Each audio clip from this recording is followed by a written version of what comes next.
Hello everyone, it's the Gambit Cow here, playing a rapid game. So, we got the white pieces, I'm just gonna get it right into it. So we're gonna go against the Nimzo Indian. I like playing this F3 line against the Nimzo Indian. Okay, so no, we're gonna go for this Carlsbad, Queen's Gambit declined, and we're gonna go for this F3 E4 plan. I'll talk more about it in my analysis after, but I want to make sure that I stay up on the time. My opponent's playing pretty fast. Um, okay. We just need to watch out for some, not even tricks, but the whole idea is we're playing against this light squared bishop. Okay, knight bd7. There's some tricks here where this queen can often get trapped, but okay, let's go with knight ge2. And again, I'll talk about more of this in the analysis. My opponent is playing pretty fast. Okay, that seems like a reasonable move. We're gonna go for queen c2. Okay. I think we come back here. Okay. So here I always forget what I'm supposed to play. Takes, queen takes.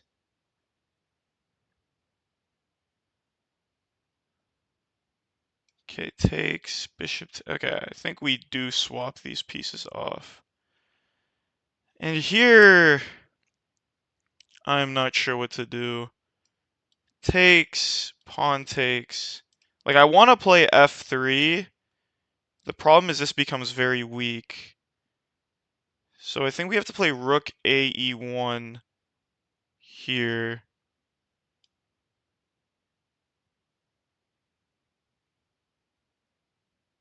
I think. Hopefully I'm not missing anything. Because I do want to still play f3 e4. Here I can recapture with the knight, and this will be defended. Again, I'm not so sure.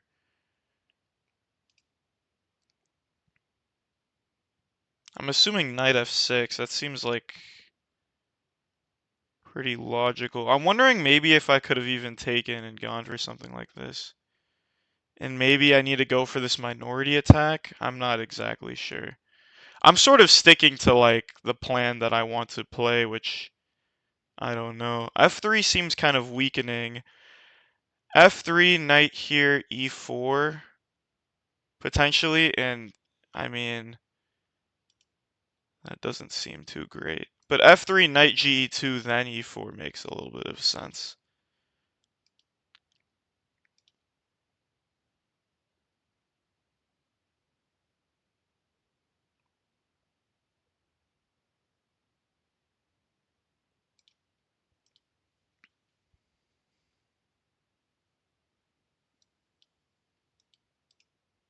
Like, I'm not really too sure. I honestly don't know. Like, oftentimes the queen goes on D2 to support here. But again, I don't really know the theoretical things too much. I just play this plan. Um, Again, I'm expecting knight f6. Is this guy's account new? Of course it's a new account. Okay. Um,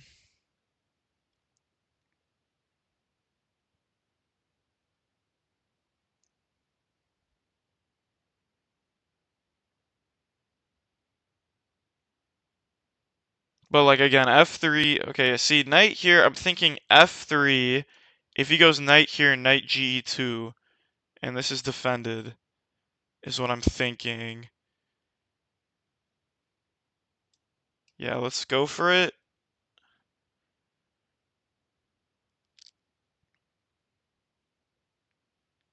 Okay, he comes here. So I'm thinking knight e2, right? And even in some positions we're threatening to come in. So yeah, let's play knight e2. We're protecting this square.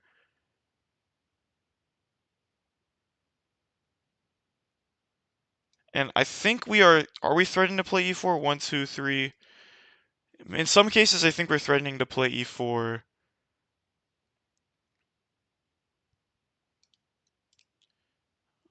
We have like everything pointing at this square. Good news is he can't play bishop f5. This bishop is sort of out of the game, which is kind of like it's hard to find a square for this bishop. And that means this rook is also out of play. All of our pieces look pretty in play. Again, I'm thinking e4. I'm wondering if I need to prepare like king h1, but I don't think so. Again, the only issue is after e4, this pawn does become a little bit shaky. So I need to be a bit careful.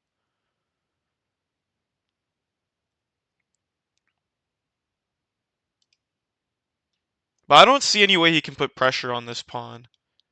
Perhaps queen here.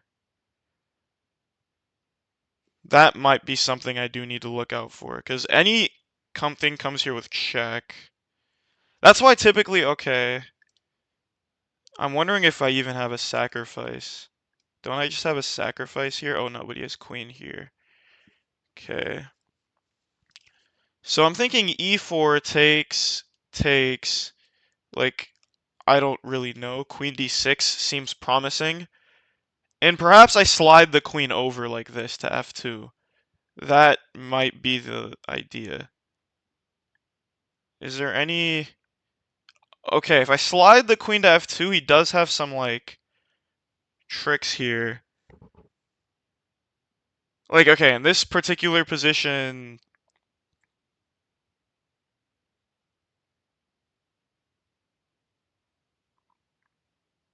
Okay, so I'm not sure if I need to prepare this with h3, which seems really weakening. I never really know. Maybe I go queen f2 first and then e4. Again, this knight g4 idea is kind of annoying. I think we just go for it. I mean, let's not pre-move it. I mean, I don't really know, to be honest. Maybe I go queen a4 there, but then b5. I don't really know, dude. If I can get e5 in, then I know I'm better. For sure. I'm thinking queen f2, knight g4 is just a bit wonky, because now this pawn is just hanging. Okay. So he comes here, right? And idea is clearly attacking this pawn. So I think I am going to go queen f2 here, like I said. And the good thing is if knight g4 there, I have queen takes here. Oh, no, I don't, because the knight's guarding it. Okay, so this is a bit nifty.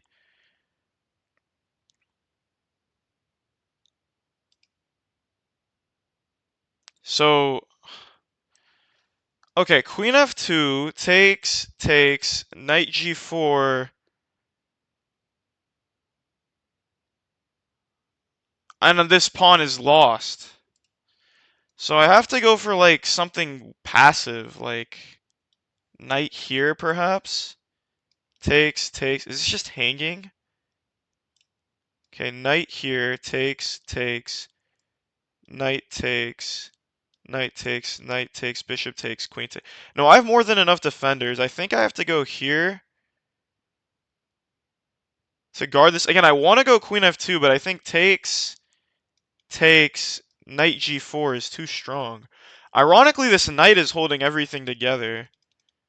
So I think I have to go knight here, which looks extremely passive. I don't like this move at all. But I think I have to play it. I don't like this move at all.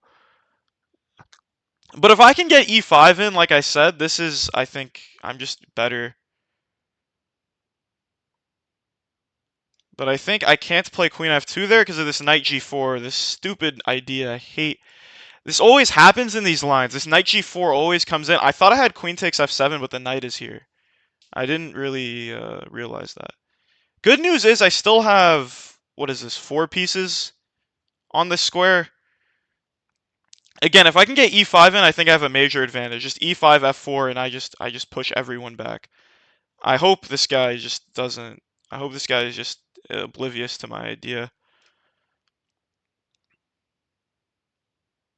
I'm not sure which knight moving back is better. I thought, okay, so this should be fun. Now I can just push. Like, okay, wait. I have to be careful. He is attacking this pawn. Push, knight takes. Yeah, this is an issue. Okay, push, knight takes. He's also hitting my queen. So I have to take with the knight and then queen takes check. Okay, I think I have to go for queen c3 here and just play this ending. Which I don't hate. I don't hate going into this ending. I don't know if I take with the knight or with the queen. Probably with the knight, right? No, with the queen. I think I take with the queen. Or the pawn, I mean, because then I have some ideas here. If he doesn't trade queens, I think it's like close to over. I think he needs to trade queens. Um, and I'm just relying on my central advantage here. I wanted to go for an attack, but I don't think it's possible in this line because he's putting a lot of pressure on d4. Um, that is the issue here. And notice that, like, this is like, I mean, his bishop is completely out of play. I could still think of launching a kingside attack, even in this ending, I think, with like e5. Okay, so I take with the pawn, for sure. I think I for sure take with the pawn and maintain my center. Again, if I get the opportunity to push e5, I think I'm just going to do it and just push his pieces back. Like, the thing I have going for me is a space advantage. He has the c5 break, but because, okay, this seems extremely weakening. But I can't find a concrete refutation. But let's just push. Let's just push. Okay, he comes here. Um, okay, like I want to push f4, f5 now. Is there anything wrong with this? I don't see anything wrong with this. Yeah, let's go f4, f5. Again, like, I, he has ideas to undermine here, perhaps. But as long as my knights, I don't know. We'll have to see. We'll have to see. Takes. If I can get my knight to f5, that will be very nice.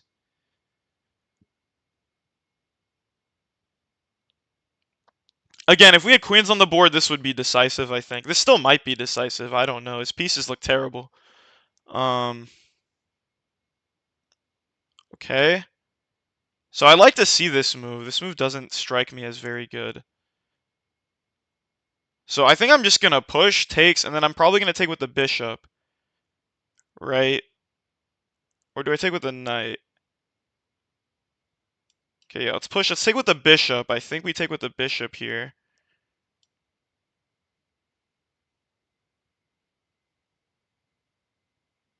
Okay, yeah, and now we even have some knight f4 ideas. Okay, so he wants to come into this square. I don't want to let him do that. So I'm probably going to drop the bishop back here.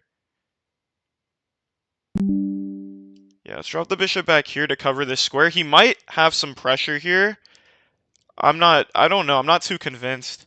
Um, I think rook here is an idea to win these pawns.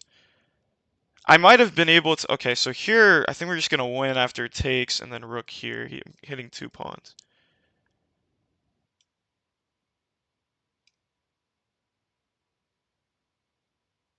Okay, well, he's coming in this way. So let's double up, right? And again, we're actually threatening here now.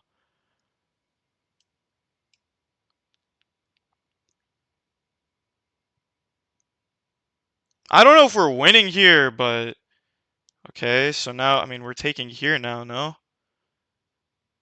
So what is he gonna come into here? I guess we just take, right? Like, now I'm threatening here. I'm probably gonna try to take and bring the other rook in to the 7th. I just have to watch out for back rank issues. Um, which I don't think there are any. Okay, if he brings the rook in here, I need to just create luft for my king, and I should be fine. This knight is low-key dominating the other knight. Okay, so again, I think I just take this pawn and bring the other rook in. What can be more natural than that? Do I have something better? No, I think I'm just gonna take this and bring the other rook in. If he goes rook here, again, I just need to be king h3, this h3, king h2, and I'll be fine. I'm threatening to bring the other rook in. If he goes here, I probably will just swap off the rooks.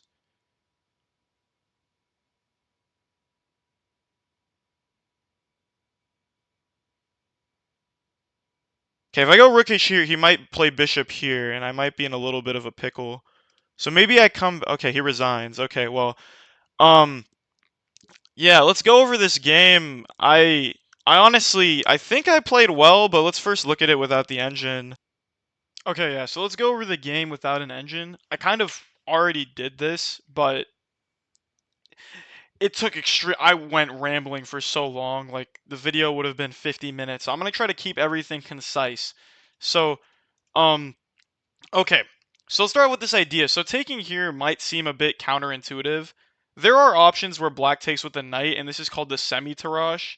This is a very drawish line. I'm not going to talk about this. But a bunch of pieces get exchanged off. White should have a space advantage, but black is often holding in these lines. So why would you even take, right? It seems like the major problem here is the light squared bishop, so why would you even take?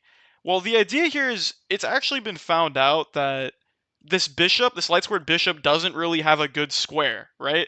Like this seems like a passive square, and oftentimes if we can control this diagonal, this bishop is completely out of the game, and there are three main plans in this Carlsbad exchange variation. There's like the minority attack, there's like the so-called Pillsbury attack where you go for this E3 F4 structure.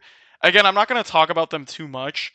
I guess I will really show you quickly what I'm talking about when I say minority attack. Again, this obviously doesn't work because this pawn is hanging. You often prepare this via rook b1 or a3, but like let's say here, like bishop e7 takes, right? And the idea is you've split this pawns, and this backwards pawn can become a weakness, and you want to sort of pile up on it and play a little bit more. You're targeting these queenside weaknesses. That's like the more traditional way to do it. And in those lines, the knight will often come to f3. That's sort of like signifying that you want to go for the minority attack. So I went for a little bit of a different plan, and I think it's just it fits a lot more my style. Just dominate the center. I've really liked been playing these f3 e4 lines, like I even mentioned against the Nimzo Indian. I do it. I've done it against the King's Indian / Grunfeld, though in those lines I've opted for an even more ambitious approach. I like playing the pawn to f4 against the King's Indian, but this is all here and there. But okay, this is all standard, and bishop d3. So again, the idea behind bishop d3 is we just want to make sure that the f5 square isn't accessible to the bishop, because if the bishop can't come to f5, it doesn't really have a purpose, and we saw that during the game, right? Um, the bishop, if it comes to g4, we have two options. We can either simply slide the queen to c2, or we can just play knight e2. Like, and again, this bishop, it's just going to become a target for f3 e4, right? This is the plan we want to play anyways. This isn't such a good move. So hopefully that explains it. Again, I'm going through it a bit quickly. I don't want the analysis to take forever. Like, it went super long when I went through it by myself earlier, but okay. Knight bd7 and knight g2. And actually, after queen c2, I did mention during the game that this queen can become trapped. And actually, I figured out what I was talking about. Like, I didn't exactly know where, but this is the line I'm referring to. Here, bishop h4 is completely fine, and exchanging the bishops is completely okay. But the more tricky move is bishop f4, and this might seem a bit counterintuitive because, oh, this bishop becomes a target. But we actually have a very serious threat here, and it's backed up tactically. So if they try to go here, we actually have this decisive blow, knight takes d5. And this is untouchable because it traps the queen. And I mentioned just during the game, but I couldn't quite figure out where the line was. All I remembered is it happens when this queen is sort of boxed in by this knight and this rook. This is typically where it happens, and we have a piece, whether it's the queen or sometimes it's even the rook, controlling the c-file. So bishop f4 is probably the move I'll play in the future, but yeah, and also I want to talk about queen c2. So typically, I think I mentioned it during the game, maybe not. If black hasn't played h6, then we want to go queen c2, provoking h6. And if they do not go h6, you actually bring the queen to d2, and you support this push, right? And I mentioned during the game that this e3 pawn becomes weak when you play f3, so queen d2 supports this pawn. So queen c2 here. And my idea is here, the thing about this approach with this so-called bot, this is called like the Botvinnik steamroller, pioneered by world champion Mikhail Botvinnik. You want to go for f3, e4, but you need to make a lot of preparatory moves. Again, I rambled about this a long time in the original analysis, but to keep it short, you need to always watch out for knight g4, and you also need to make sure that you can meet knight g. So, like for example, f3, bishop f2, right, to support the center. Because once the bishop has provoked these weaknesses, it's done its job. Now the bishop needs to reroute towards the center, right? Once you get the bishop on f2, it's very harmoniously placed. Again, once you play e4, this d pawn becomes weak, right? F3, e4, and we saw that during the game. But the bishop is supporting d4 via f2. The only thing you need to be careful with is it's pretty obvious that black's pieces are a bit cramped, right? They're all a bit cramped. You want to be careful that our opponent cannot play knight g4 and exchange off our powerful bishop and sort of free up his position. You should always be able to meet this with bishop g1, and in order to meet this with bishop g1, your king needs to be on h1, right? So here, exchanging the dark squared bishops, I mentioned this, I think, during the game as well, but a general rule of thumb in these positions is if the dark squared bishops are not exchanged, the rook goes to d1. If they are exchanged, the rook goes to e1. That's like the general rule, right? So takes, rook d1. Again, this should be apparent. I want to go for f3, e4, but if we go for f3 right away, after this exchange, right, for example, f3 right away, after this exchange, we are just going to be positionally lost and materially lost, these two central pawns. Kind of what we're banking our position is going to fall, so we need to play rook ae1 to prepare this, f3, and okay. I actually had the move e4 here, and I only saw this, again, after I analyzed post-game, but I went forever. And the idea, the reason I didn't like this, I don't know why. Actually, this is just perfectly playable. I don't know exactly what I was worried about here. I should have just gone e4, but again, I was so hell-bent on that the rook needs to protect this e-pawn that knight g2 to prepare it and then go e4. And it's funny, so I should have just gone e4. I didn't like this move at all. It just seems like weakening.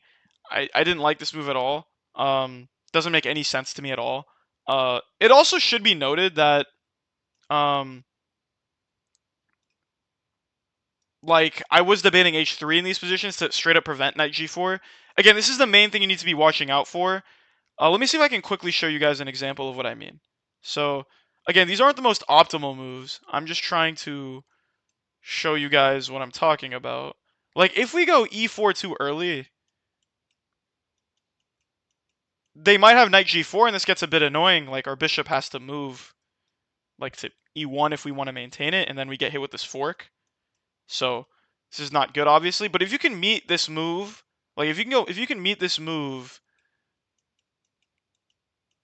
with bishop g1, then you can just go h3 and then continue with your plan of storming. So this is what I'm talking about, where I'm saying you need to prepare this. So, okay, but this didn't happen in the game. e4, and here I actually had a very nice move. Trying to figure out what it was. Oh yeah, it was this. And again, I only saw this after when I was analyzing.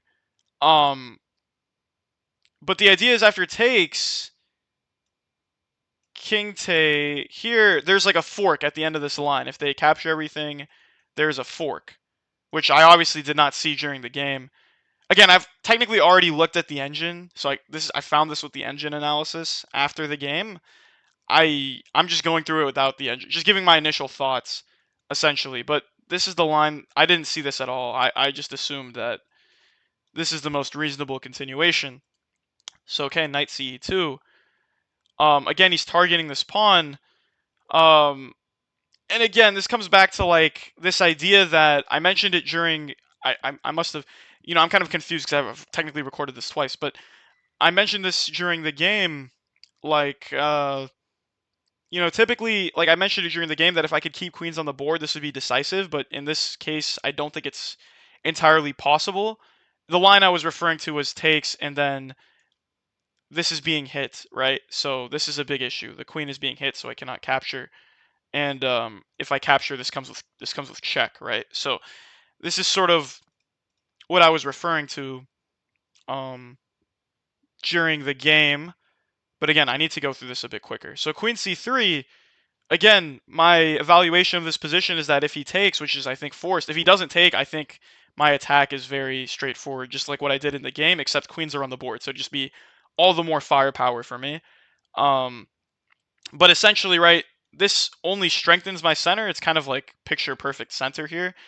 And, you know, I thought he should have taken and at least have this square for his knight, but perhaps c4 bishop b1, like, um, just solves everything, like, just for, right, targeting this pawn a little bit, I can go c4, and this isn't an issue because I always have bishop b1, and since the rooks are out of the way, this bishop is actually, like, I don't mind putting the bishops on the back rank as long as the rooks are coordinated, and then I can just meet this with a3, and actually it looks like the knight is trapped here, which is kind of insane. But, okay, but, like, now my plan is very straightforward, and apparently here, yeah, it says, the engine says this is all mistakes. Like, it says taking here is a mistake, it says this is a mistake, and again, um, I guess I'll, like, show you guys what I mean. I'm just giving you guys my original thoughts, but technically I've already looked at the engine with the game review. Um, but yeah, like around here it says I gave up my advantage. Yeah, it says I need to come back here and play for like some knight f4 ideas, but and yeah, it says this is a mistake because of e5. This is what I mentioned. I didn't find this on my own. I only saw this after. Um, I'm just recording this again because this went super long. Um, but yeah, so to keep it short and sweet, uh, right, we are playing for this f3 e4 idea, and again, this is a very nice detail that if they come here, you have this tactical trick. I actually remember this. I remember this on my own. I remember it on my own because I mentioned it during the game. I just forgot like where this happens, right? But the idea is if the knight and the rook box in the queen, then you can always, and you have a piece controlling the c file. You can always plan to land a piece on c7. But okay, h3, this is all, and apparently this is all theory, which I had no clue that this is all theory, but that's sort of the good news that you understand the position where you can play, like, I haven't really memorized any of these lines, at all. Like, I haven't really looked at these lines. Like, I've looked at model games, and I have certain ideas in my head. Like I said, when the bishops are exchanged, the rook comes to e1. When they're not exchanged, they come to d1. So it's always good news when you're playing theory when you haven't actually studied it. So, okay, rook a e1, f3, and yeah, again here, uh, again, I didn't really find this on my own, but post game e4 just makes so much more sense. Obviously, hindsight is 2020, but I was so hell bent on I need to defend this e3 pawn, right? I need to go knight e2 because that was the whole point of rook a1, right? I want to play f3 to defend this pawn. Yeah. Also note exchanging, I like you would take with the knight, obviously, so you can support this, and yeah, and again, it says it's equal. I think from a human perspective, this is a lot easier to play for white because white has an actual plan, right? F3, E4. I don't think black really has a concrete plan. I know the counterplay in these lines come from using the queenside majority, but um, and there is some merit to it because this knight becomes a bit funky. But at the end of the day, I think if your opponent doesn't know this, it's kind of hard. But okay, E4. Yeah, and again, I missed. This is the forking line that it was talking about. And again, the reason I moved this knight instead of this knight, obviously hindsight, play e4. And also, like, intuitively speaking, I felt like this doesn't make sense. Why am I moving backwards? All of my pieces are centralized. Like, if we just look at this position, like, I haven't done anything wrong. And typically, whenever you play very, like, good chess, like, all your pieces are very well placed, and your opponent's pieces are not so well placed, like, this is a pretty weird configuration, right? The king side has a bit some dark squared weaknesses. Typically speaking, these moves like knight c2 are very limp. They're very weak. They aren't in the spirit of the position. So, I should have looked a little bit further to play e5. But again, hindsight is 2020. Again, the reason I moved this knight instead of this knight is this knight has prospects to coming to f4. This knight can also join in the kingside attack, right? It's clear that I have space in the center and on the king side. My plan is to play e5 f4, f5, I should maneuver this other knight. If I move this knight, it's probably also okay, but definitely not as good as this knight move, because this knight is coming to f4. If I move this knight here, it's sort of like, why am I moving this knight? It's a great piece that's looking forward to attack the king side, right? So, okay, queen c3, and again, this comes back to, right, exchanging, noticing that, hey, even though I would like to keep queens on the board, this is probably the simplest approach to get a clear advantage, and I can continue with my attack. I even mentioned it during the game, right? Like, once these queens come off the board, it's not like my initiative goes away. So, takes it. In fact, this only strengthens my only weak point, which is d4. Again, e5, f4, f5. And again, my thinking with taking with the bishop is that if he ever takes like this knight is extremely powerful. It's infiltrating onto d6. It's targeting this pawn. This is completely over. This pawn is going to drop after knight d6. This is just completely over. So um, that was the reason I took with the bishop instead of the knight. Like if I take with the knight, maybe he exchanges and this bishop isn't this. You'd much rather have a knight on f5 than a bishop there. So again, it classifies all this as mistakes, but I think from a human perspective, and here it's practically over. But again, I didn't want to. The only reason I re-recorded this is the video took way too long. I don't want to. I don't think anyone wants to watch like an 80-minute video. So, um, yeah, this is the sort of like a brief summary. Again, maybe I can record longer if I don't know if there's some demand, but I think most people don't want to watch like a 40-minute analysis. So this is like a very brief um sort of overview of like what I was like some things I missed during the game.